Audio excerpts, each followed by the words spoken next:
Happy Wednesday. Mentor's Corner is here again. This week we're talking about inner work.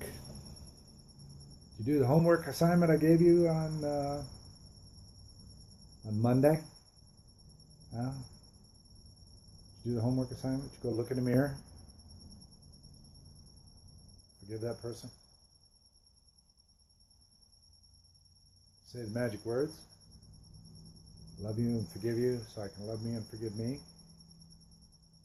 No? Plenty of time for that. You got the words again. They're more powerful when you go through the repetitive behavior cellular regression process. You get through the session, and then you do the follow-up phone calls and things that are associated with it. It's a process. Here's what happens. At the end of that 2-3 hour session, first session, you will have amazing and profound inner peace. For many of you, the first time in your conscious life. A lot more of you for the first time in a long, long time.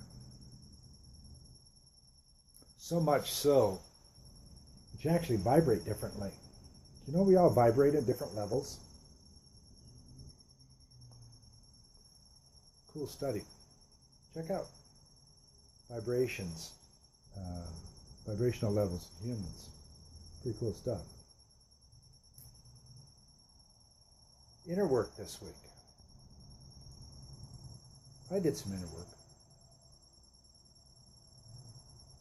A memory came to mind that triggered me, only for an instant. Because I have now self-repatterned myself to instantly say, what happened? What memory is associated with this? And I get a memory. I always do. You will too. There's a person in that memory that will trigger you. That's the person that you get to neutralize. Works better with CR. Try it. Pretty amazing. So today is the first day of the rest of your life. Do something positive about it. So what are you going to do? What are you going to do for you? What are you going to do for the world? What are you going to do for your kid? What are you going to do for the old person down the street or in your building? Today is the first day of the rest of your life. Everything that has happened up till now will serve you for what you decide to do now, in the present.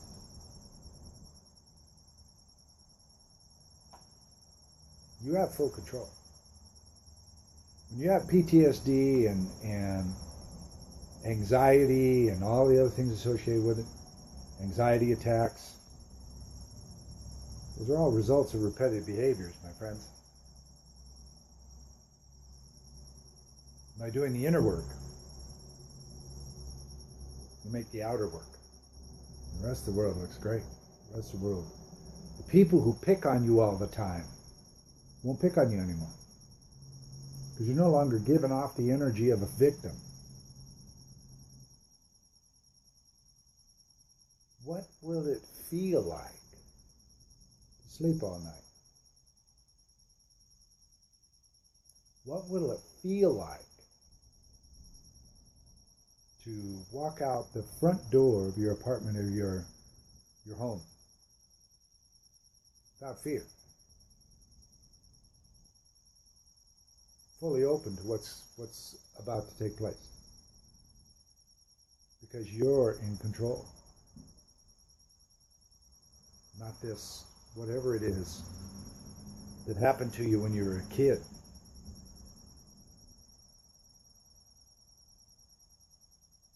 I was interviewed in a Q&A show, question and answer show, about my spiritual journey earlier this morning. My friend Mylene Elke was the moderator and the host. And I met another person. Eileen's from Germany. Another person, a friend of hers, colleague, was brought on the show because of my spiritual journey and how close hers is too. She also lives in Germany, Berlin. So they're putting together a gig, a worldwide gig, sometime late spring, summerish, 2018. Resonates deeply within me. For some of you right now, it resonates for you as well. On Facebook, Mylene Elke, E-H-L-K-E.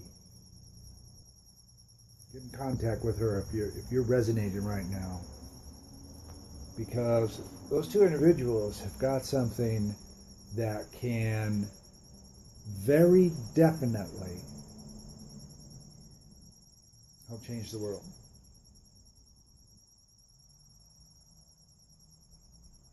Put together some ideas quickly on that recording about massive meditations all over the world during that 3 days of the event. Can you imagine? You remember reading anything about a year or two ago? 1 million kids in Indonesia all meditated for world peace at one time? 1 million kids. And it was reported that nothing... Hi, Tammy. It was reported that nothing conflict-wise happened for that 24-hour period. Afghan was quiet. Iraq was quiet. Syria hadn't started yet. Libya was quiet. The world was quiet for 24 hours. 1 million kids praying for peace. Hello, Randolph. Thank you for coming. We can do that again. Only this time, we'll have the kids in Indonesia praying for world peace. And who knows what we'll have in America in various places, in Europe, Australia. Maybe, it's nice weather up here. It's nasty weather in Antarctica. Maybe we can have Antarctica chime in somehow. Wouldn't that be great? All we have to do is manifest it. Because we're working on the inner work. You can't have what you want if you don't have it inside. You cannot give what you do not possess. So if you don't love yourself, you can't love anybody else with any consistency. And therefore, they can't love you with any consistency. We're talking about doing the inner work this week. Inner work's not easy. But you can make it a little easier by using your ears. Your human ears. Instead of talking to yourself inside your head, go to the mirror, the famous mirror in the bathroom, and talk to yourself out loud about inner peace and how you want it from your heart. Maybe you put your left hand on your heart and your right hand on your forehead. It quiets everything. Gets it into sync so you can think better. Okay? Sometimes the left side of the brain is too much in control. Sometimes the right side of the brain is going all over the place. Put them both together. Connect them to your heart. You'll find a lot of change there. You'll find a lot of answers. You'll find, by saying it out loud, your human ears get used to you speaking your peace. Okay? We're spiritual entities having a human experience. We learn best when we self-repattern out loud. We learn best when we repeat things out loud. Okay? We're our own check and rechecks. Thanks again to Tammy and Randolph for coming in today. We're working on inner work this week. So what's your homework for Friday? Get in front of the mirror and say out loud, today is the first day of the rest of my life. What am I going to change? Right now. Out loud, my friends. Doesn't work when you do it inside. Your inside voice don't count. It has to be your outside voice. See you Friday.